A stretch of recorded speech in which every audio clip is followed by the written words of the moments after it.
بزدل دشمن کا خیبر پختونخوا میں چھپ کر امن پر وار۔ باجوڑ میں جمعیت علماء اسلام کے ورکرز کنونشن میں خودکش دھماکہ، 40 افراد جاں بحق، 100 سے زائد زخمی ہو گئے۔ تحصیل خار کے امیر مولانا ضیاء اللہ جان بھی شہید، جنرل سیکرٹری خار مولانا واحد زخمی ہو گئے۔ دھماکے میں 12 کلو گرام بارودی مواد استعمال کیا گیا۔ سربراہ JUI مولانا فضل الرحمان کا ورکرز کنونشن، دھماکے پر دکھ اور افسوس کا اظہار، کارکنوں کو پرامن رہنے کی اپیل کر دی۔ سابق وزیر اعظم نواز شریف کی باجوڑ واقعے کی مذمت، لواحقین کے لیے صبر جمیل اور زخمیوں کی جلد صحتیابی کے لیے دعا۔ سابق صدر اصولی زرداری کا مولانا سے اظہار تعزیت، امریکی سفارت خانے کی جانب سے بھی ورثاء سے تعزیت کا اظہار۔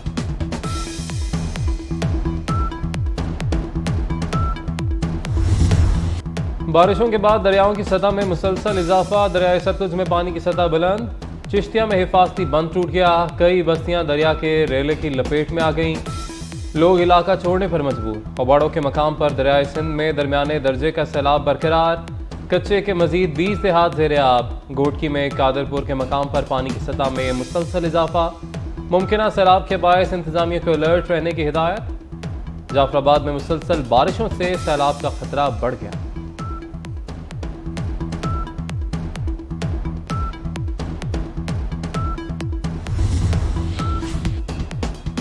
حج کی اہلیہ کے تشدد سے زخمی گھریلو ملازمہ کی طبیعت پھر بگڑ گئی۔ وزیر اعظم شہباز شریف کا گھریلو ملازمہ رضوانہ پر تشدد کا نوٹس، وزیر اعلیٰ پنجاب سے رپورٹ طلب کر لی۔ کہا کہ معاشرہ ایسی اندھیر نگری اور ظلم و جبر کا متحمل نہیں ہو سکتا، پولیس کسی دباؤ کو خاطر میں لائے بغیر قانون پر سختی سے عمل کرے۔ وزیر اعظم کی متاثرہ بچی کے والدین کو انصاف کی فراہمی کی یقین دہانی۔ پاک چین دوستی کے نئے باب کا آغاز، چین کے نائب وزیر اعظم کا 3 روزہ دورہ اسلام آباد۔ وزیر داخلہ رانا ثناء اللہ، احسن اقبال اور دیگر اعلیٰ حکام نے استقبال کیا۔ ہی لیفنگ سی پیک کی 10ویں سالگرہ کی تقریب میں شرکت کریں گے۔ نائب چینی وزیر اعظم نے سی پیک اور پاک چین اقتصادی تعلقات میں اہم کردار ادا کیا۔ بلاول بھٹو زرداری کا متحدہ عرب امارات کا سرکاری دورہ، وزیر خارجہ اور UAE کے ہم منصب عبداللہ بن زید کی ملاقات۔ بلاول بھٹو نے پاکستان کی غیر متزلزل حمایت پر متحدہ عرب امارات کی حکومت کا شکریہ ادا کیا۔ شیخ سعید بن زید کے انتقال پر اظہار تعزیت۔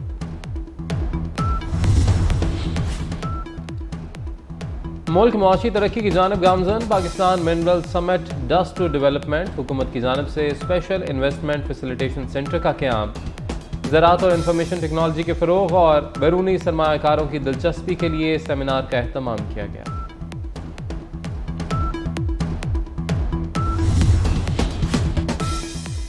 ریکوڈک منصوبہ خوشحال بلوچستان کا ضامن، ریکوڈک ٹھٹھیان بیلٹ کا ارضیاتی خطہ تانبے اور سونے کے بڑے ذخائر سے مالا مال، علاقے میں کان کنی کے کام کا جلد آغاز ہوگا۔ ریکوڈک کے پاس 5.87 بلین ٹن تانبے اور 42 ملین اون سونے کے ذخائر ہیں۔ بیلجیم میں پاکستان زندہ باد اور استحکام پاکستان ریلی، شرکاء کا شہداء اور army chief general Asim Munir کی تصاویر اٹھا کر افواج پاکستان سے اظہار یکجہتی۔ معروف سیاحتی مقام سینٹرل اسٹیشن کے سامنے نکالی گئی ریلی میں پاکستانی تنظیموں کے رہنماؤں کی کثیر تعداد میں شرکت۔ معروف کشمیری رہنما غازی ملت سردار ابراہیم خان کو بچھڑے 20 برس گزر گئے۔ 1946 میں جموں و کشمیر اسمبلی کے رکن منتخب ہوئے۔ 24 اکتوبر 1947 کو آزاد جموں و کشمیر کی بنیاد رکھی۔ طالبان کی بے جا پابندیوں نے شہریوں کا جینا مشکل کر دیا۔ افغانستان کے صوبے ہرات میں محکمہ اخلاقیات نے موسیقی کے سینکڑوں آلات ضبط کر کے جلا دیے۔ افغان محکمہ اخلاقیات کے اہلکاروں کا کہنا ہے کہ موسیقی کے آلات فروخت کرنے والوں کو سخت سزا دی جائے گی۔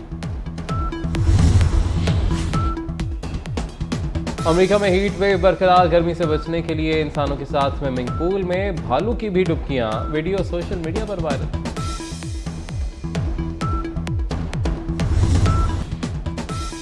حکومت اور آرمی چیف کی بھرپور کاوشیں، پاکستان معاشی پرواز کے لیے تیار۔ پاکستان منرل سمٹ 1 اگست کو اسلام آباد میں ہوگی۔ Army chief general Asim Munir بھی شرکت کریں گے۔ سمٹ کا مقصد ملک میں بیرونی سرمایہ کاری کو فروغ دینا ہے۔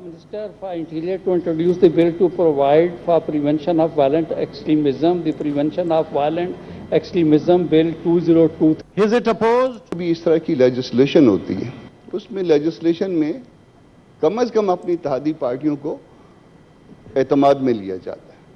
یہ اس طرح کی لیجسلیشن ہے سر، آپ اپنے ہاتھ کاٹ رہے ہیں، کل یہ ہم سب کے لیے مصیبت بنے گا۔ یہ تو جمہوریت پر ایک کھلا حملہ ہے۔ جمعیت علماء اسلام جو ہے وہ اس بل کی مخالفت کرتی ہے۔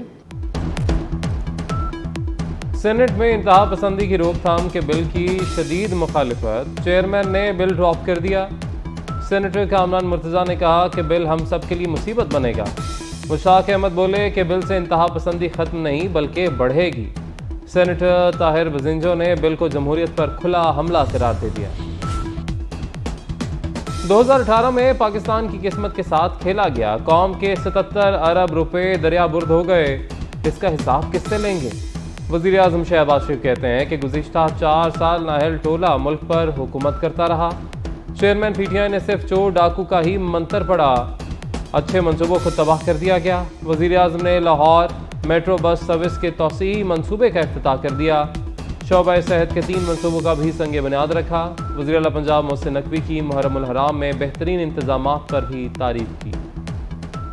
کبھی آپ نے سنا کہ منصوبے کی قیمت 74 ارب روپے ہو اور جو اس کے اوپر ایڈیشنل فالتو بغیر کسی وجہ کے ماں سوائے مجرمانہ غفلت اس کی ایک وجہ ہو سکتی ہے 77 ارب لگے، یعنی ٹوٹل کاسٹ آف پروجیکٹ سے بھی زیادہ۔ اب یہ ہے عمران نیازی کا وہ مکروہ چہرہ جو پوری قوم اس کو دیکھ رہی ہے۔ الحمدللہ کل 10 محرم کے موقع کے اوپر پنجاب حکومت کے سربراہ محسن نقوی صاحب اور ان کی ٹیم، چیف سیکرٹری آئی جی پنجاب اور ان کی پوری انتظامیہ اور پولیس نے جس طریقے سے انتظامات بروئے لاتے ہوئے اور پوری محنت سے الحمدللہ تمام مجالس اور جلوس اختتام پذیر ہوئے۔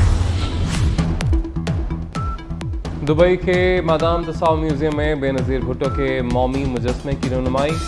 وزیر خارجہ بلاول بھٹو نے کہا کہ دبئی میوزیم میں بے نظیر بھٹو کا مجسمہ اعزاز کی بات ہے۔ وزیر خارجہ بلاول بھٹو کی اماراتی ہم منصب سے بھی ملاقات شیڈیول، دونوں ممالک کے درمیان تمام پہلوؤں پر تبادلہ خیال کیا جائے گا۔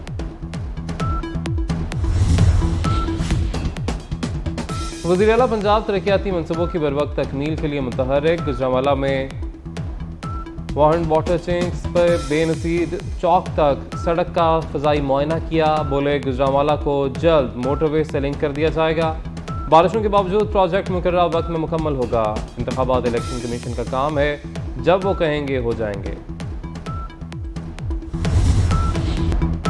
اور سروں کے بادشاہ محمد رفیع کو مداحوں سے بچھڑے 43 برس بیت گئے، مدھر آواز کی بدولت چاہنے والوں کے دلوں میں آج بھی زندہ، 3 دہائیوں تک بھارتی فلم انڈسٹری پر راج کیا۔